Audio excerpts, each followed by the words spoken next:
você tem muita diferença de entregar a palavra. Tem muita gente que ama o curso, e ama estar na frente, mas não ama estar dentro da descrição da palavra. Não tem que ser golpe, não tem que ser chamar atenção, entendeu?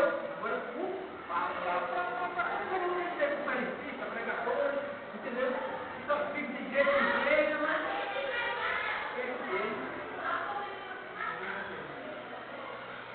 vamos. Aí ele clamou, o profeta da fonte, buscando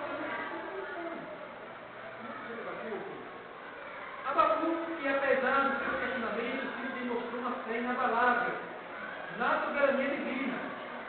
O profeta de Deus tinha ele o pecado do seu povo e do juízo, que estava prestes a abater sobre a sua gente.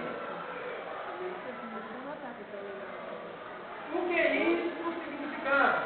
Somente o Flamengo poderia salvar a casa de Judá do projeto nacional. Por isso, clamou ao Senhor para que desperte a sua obra enquanto ainda havia esperança.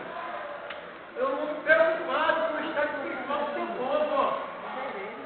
Precisamos nos preocupar muito. Ele encerrou chorando. O lançamento, ele só começa quando você realmente está te chamando. Quem você é a da Eva, de Deus. Tem que haver mudança. Tem que haver tal foco, Senhor, que você é mudar esse quadro.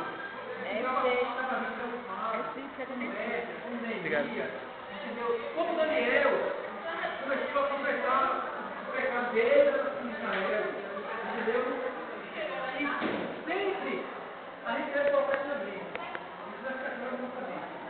E nossa mente, ele começa a confessar. Não queira contar com os outros. Conta com você mesmo. Entendeu? Conta com você mesmo. Gil. Não quero contar com os outros, não quero contar com a máquina.